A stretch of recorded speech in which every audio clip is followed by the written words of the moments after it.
ಶ್ರೀ ಶಿವಮಹಿಮ್ನ ಸ್ತೋತ್ರಂ ಪುಷ್ಪದಂತ ಉವಾಚ. ಕನ್ನಡದಲ್ಲಿ ಪುಷ್ಪದಂತನು ಹೇಳುತ್ತಾನೆ, ಹೇ ಭಗವಾನ್ ಶ್ರೀಹರನೇ, ನಿನ್ನ ಮಹಿಮೆಯ ತುದಿ ಮೊದಲು ತಿಳಿಯದೆ ಮಾಡಿದ ನಿನ್ನ ಸ್ತುತಿಯು ಸಮಂಜಸವಲ್ಲದಿದ್ದರೆ ಬ್ರಹ್ಮಾದಿ ದೇವತೆಗಳು ನಿನ್ನನ್ನು ವರ್ಣಿಸದೆ ಸುಮ್ಮನೆ ಇರಬೇಕಾದಿತ್ತು. ತನ್ನ ಸ್ವಂತ ಬುದ್ಧಿಗನು ಸಾರವಾಗಿ ಸ್ತುತಿಸುವ ಪ್ರತಿಯೊಬ್ಬನು ನಿರ್ದೋಷನೇ ಆಗಿದ್ದರೆ ಮತ್ತೆ ನಾನು ಮಾಡುವ ಈ ನಿನ್ನ ಸ್ತೋತ್ರ ವಿಷಯದ ಪ್ರಯತ್ನವು ನಿರ್ದೋಷವೆಂದೇ ತಿಳಿಯಬೇಕಾದಿತ್ತು. ವಾಸ್ತವವಾಗಿ ನೋಡಿದರೆ ನಿನ್ನ ನಿರ್ಗುಣ ಸ್ವರೂಪದ ಮಹಿಮೆ ವಾಣಿಗೆ ಬಹುಶಃ ಮನಸ್ಸಿಗೂ ತಿಳಿಯದಾಗಿದೆ. ಅಪೌರುಷೇಯ ವೇಗಳು ಕೂಡ ಹೆದರಿ ನೇತಿ ಎಂಬ ನಕಾರಾತ್ಮಕವಾಗಿಯೇ ನಿನ್ನ ರೂಪದ ಮಹಿಮೆಯನ್ನು ವರ್ಣಿಸುತ್ತವೆ. ಅಂತಹ ಅಪಾರ ಮಹಿಮೆಯನ್ನು ಯಾರು ತಾನೇ ವರ್ಣಿಸಬಲ್ಲರು? ನಿನ್ನ ಗುಣಗಳು ಎಷ್ಟು ವಿಧವಾಗಿವೆ, ಇದನ್ನು ಯಾರೂ ತಿಳಿಯಲಾರರು. ಆದರೆ ನಿನ್ನ ಸಗುಣ ರೂಪದ ಧ್ಯಾನದಲ್ಲಿ ಯಾರ ಮನಸ್ಸು ತಾನೇ ತೊಡಗಲಾರದು, ಅದನ್ನು ಯಾರ ವಾಣಿಯೂ ತಾನೇ ವರ್ಣಿಸಲಾರದು. ಹೇ ಬ್ರಹ್ಮರೂಪನೇ, ಪರಮಾತ್ಮದಂತಿರುವ ಮಾಧುರ್ಯ ತುಂಬಿದ ವೇದವಾಣಿಯನ್ನು ನಿರ್ಮಿಸುವ ನಿನಗೆ ದೇವಗುರುಗಳ ವಾಣಿಯು ಮೋಹಗೊಳಿಸಿತಿ. ಆದರೂ ಎಲೈ ತ್ರಿಪುರಾರಿಯೇ, ನಿನ್ನ ಗುಣಗಳನ್ನು ಕೊಂಡಾಡಿದ ಪುಣ್ಯದಿಂದ ನನ್ನ ವಾಣಿಯು ಪವಿತ್ರವಾಗಲಿ ಎಂದೇ ನನ್ನ ಬುದ್ಧಿ ಈ ಸ್ತೋತ್ರ ರಚನೆಗೆ ಪ್ರವೃತ್ತವಾಗಿದೆ. ಎಲೈ ವರದಾಯಕನೇ, ಜಗತ್ತಿನ ಉತ್ಪತ್ತಿ ಸ್ಥಿತಿ ಸಂಹಾರ ಮಾಡುವ ಸತ್ವ ರಜತಮ ಈ ತ್ರಿಗುಣಗಳಿಂದಾಗಿ ಬೇರೆ ಬೇರೆಯಾದ ಬ್ರಹ್ಮ, ವಿಷ್ಣು ಮತ್ತು ಮಹೇಶ ಈ ಮೂರೂ ರೂಪಗಳಿಗಿಂತ ಬೇರೆಯೇ ತೋರುವ ನಿನ್ನ ಈಶ್ವರ ರತ್ನವು ವಿಶ್ವದಲ್ಲಿ ಪ್ರಕಟವಾಗಿದೆ ಎಂದು ವೇದಗಳು ವರ್ಣಿಸಿವೆ. ಆದರೆ ಅದನ್ನು ಖಂಡಿಸುವ ಕೆಲವು ಮೂರ್ಖ ನಾಸ್ತಿಕರು ಕರ್ಕಶವಾಗಿ ಗಳಹುತ್ತಾ ಇರುತ್ತಾರೆ. ಅದು ಹತಭಾಗ್ಯ ಜನರಿಗೆ ಮೆಚ್ಚುವುದು. ಆ ಪರಮೇಶ್ವರನು ಯಾವ ಕ್ರಿಯೆಯಿಂದ, ಯಾವ ಶರೀರದಿಂದ, ಯಾವ ಸಾಧನೆಗಳಿಂದ, ಯಾವುದರ ಆಧಾರದಲ್ಲಿ ಹಾಗೂ ಯಾವ ಮೂಲ ದ್ರವ್ಯದಿಂದ ಈ ಮೂರು ಲೋಕಗಳನ್ನು ನಿರ್ಮಿಸುತ್ತಾನೆ, ಅವನ ಮಹತ್ವವು ತರ್ಕದಿಂದ ಯಾರಿಗೂ ತಿಳಿಯಲಾರದು. ನಿಮ್ಮ ವಿಷಯದಲ್ಲಿ ಈ ಪ್ರಶ್ನೆ ಹೊಂದಿಕೆಯಾಗುವುದಿಲ್ಲ. ಆದರೂ ಕೆಲವು ನಾಸ್ತಿಕರು ನಿಜವಾಗಿ ಜಗತ್ತನ್ನು ಮರಳುಗೊಳಿಸಲು ಇಂತಹ ಬಾಲಿಶ ಪ್ರಶ್ನೆಗಳನ್ನು ಮಾಡುತ್ತಾ ಇರುತ್ತಾರೆ. ಈ ಜನರು ಅವ್ಯಯಗಳಿಂದ ಕೂಡಿದ್ದರೂ ಸಹ ಇವರು ಹುಟ್ಟಿಯೇ ಇಲ್ಲವೇ?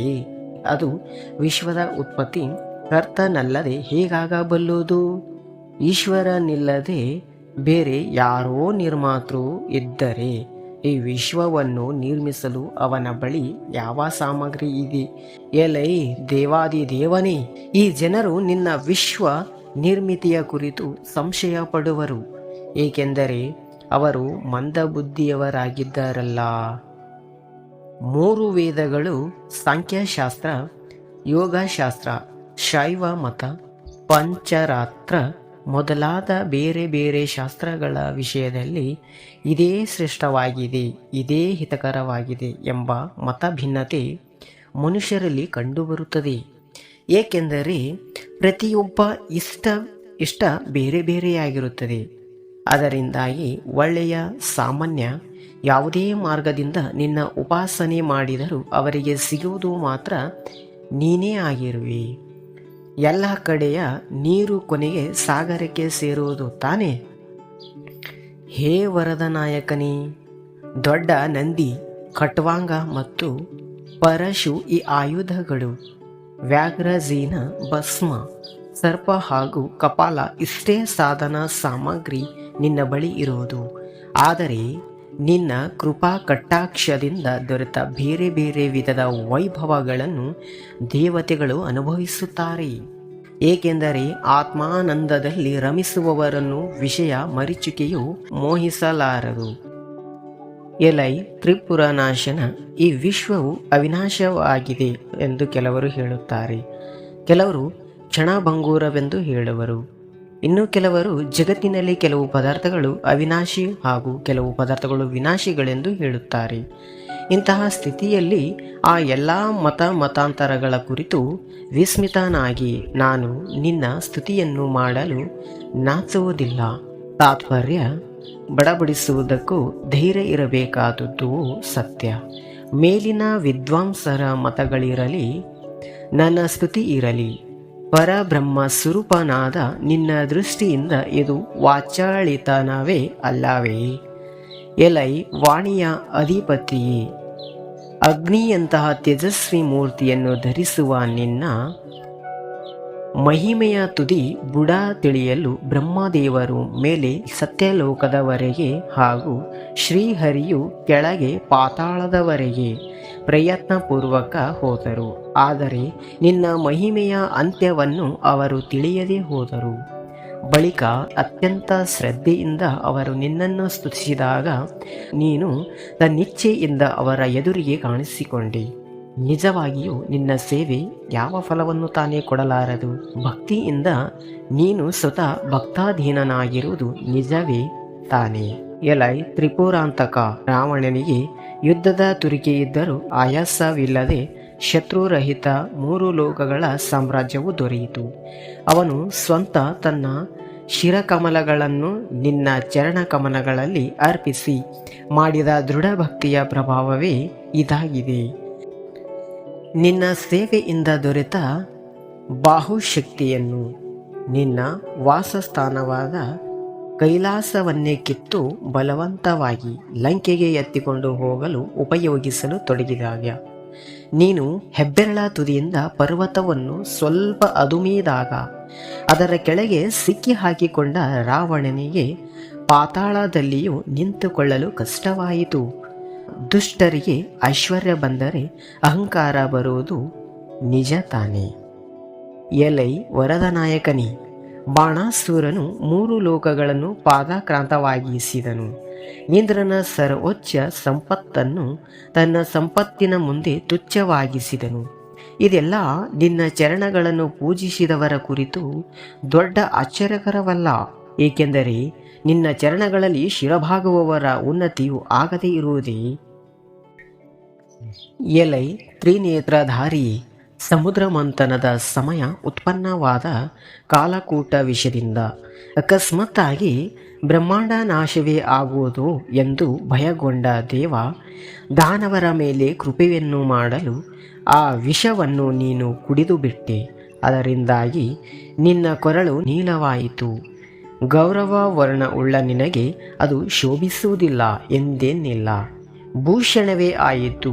ಜಗತ್ತಿನ ಭಯವನ್ನು ದೂರಗೊಳಿಸುವ ವ್ಯಸನ ಉಳ್ಳ ಸಜ್ಜನರ ದೋಷವು ಪ್ರಶಂಸನೀಯವಾಗಿದೆ.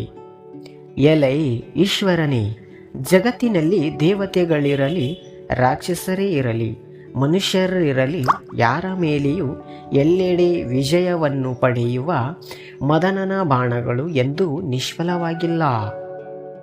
ಅದೇ ಮನ್ಮಥನು ಇತರ ದೇವತೆಗಳಂತೆ ನೀನು ಎಂದು ತಿಳಿದು ನಿನ್ನ ಮೇಲೆ ಬಾಣ ಪ್ರಯೋಗಿಸಿದನು. ಆಗ ಮಾತ್ರ ಸ್ವತಃ ಅವನೇ ನಿನ್ನ 3ನೇ ಕಣ್ಣಿನ ಅಗ್ನಿಯಿಂದ ಭಸ್ಮವಾಗಿ ನಾಮಾವೇಶನಾದನು. ಜಿತೇಂದ್ರಿಯ ಜನರಿಗೆ ಮಾಡಿದ ಅಪಮಾನವು ಸ್ವಂತದ್ದೇ ನಾಶವಾಗುವುದು ಸತ್ಯವೇ ಆಗಿದೆ. ಎಲೈ ಭಗವಂತನೇ, ಜಗತ್ತಿನ ರಕ್ಷಣೆಗಾಗಿಯೇ ನೀನು ತಾಂಡವ ನೃತ್ಯ ಮಾಡುತ್ತಾ ಇರುವೆ.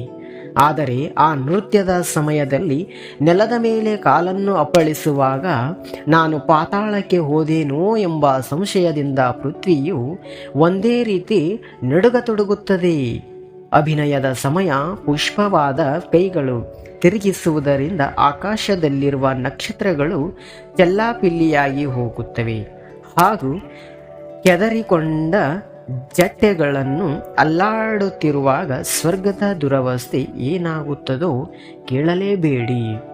ದೊಡ್ಡತನವು ಒಂದು ದೃಷ್ಟಿಯಿಂದ ಕೆಟ್ಟದೆಂಬುದೇ ನಿಜವು. ಸಮಸ್ತ ಆಕಾಶವನ್ನೇ ವ್ಯಾಪಿಸಿದ ಹಾಗೂ ನಕ್ಷತ್ರಗಳ ಮೂಲಕ ನೊರೆಯು ಹೊಳಪು ಹೆಚ್ಚುತ್ತಿರುವ ಗಂಗೆಯ ಪ್ರವಾಹವು ನಿನ್ನ ಮಸ್ತಕದಲ್ಲಿ ಒಂದು ಹನಿಯಂತೆ ತೋರುತ್ತದೆ. ಆ ಪ್ರವಾಹದಿಂದಲೇ ಈ ಸಮುದ್ರ ವಲಯಾಂಕಿತ ಜಗತ್ತು ದ್ವೀಪದ ಆಕಾರ ಹೊಂದಿದೆ. ಇದರಿಂದ ನಿನ್ನ ದಿವ್ಯ ಶರೀರದ ಹಿರಿತನದ ಅನುಮಾನ ಮಾಡಬಹುದು. ತ್ರಿಪುರಾಸುರನ ವಧೆಯ ಸಮಯ. ನೀನು ಪೃಥ್ವಿಯನ್ನೇ ರಥವನ್ನಾಗಿಸಿದಿ, ಬ್ರಹ್ಮದೇವರನ್ನು ಸಾರಥಿಯಾಗಿಸಿದಿ, ಮೇರು ಪರ್ವತವನ್ನು ಧನುಸ್ಸನ್ನಾಗಿಸಿದಿ, ಚಂದ್ರ ಸೂರ್ಯರನ್ನೇ ರಥದ ಗಾಲಿಗಳಾಗಿಸಿದೆ ಮತ್ತು ವಿಷ್ಣುವನ್ನೇ ಬಾಣವಾಗಿಸಿಕೊಂಡೆ. ತ್ರಿಪುರನೆಂಬ ಹುಲ್ಲನ್ನು ಸುಡಲು ಎಷ್ಟೊಂದು ಆಡಂಬರವನ್ನು ಮಾಡಿದೆ. ಇವುಗಳಿಲ್ಲದೆ ನಿನ್ನಿಂದ ತ್ರಿಪುರಾಸುರನನ್ನು ಕೊಲ್ಲಲಾಗುತ್ತಿರಲಿಲ್ಲ ಎಂಬುದಲ್ಲ.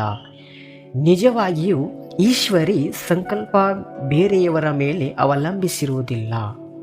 ತನ್ನ ಕಾರ್ಯಕ್ಕಾಗಿ ತನ್ನಲ್ಲಿ ವಸ್ತುಗಳನ್ನು ಉಪಯೋಗಿಸಿಕೊಳ್ಳುವುದು ಇದೊಂದು ಲೀಲೆ ಮಾತ್ರವಾಗಿದೆ.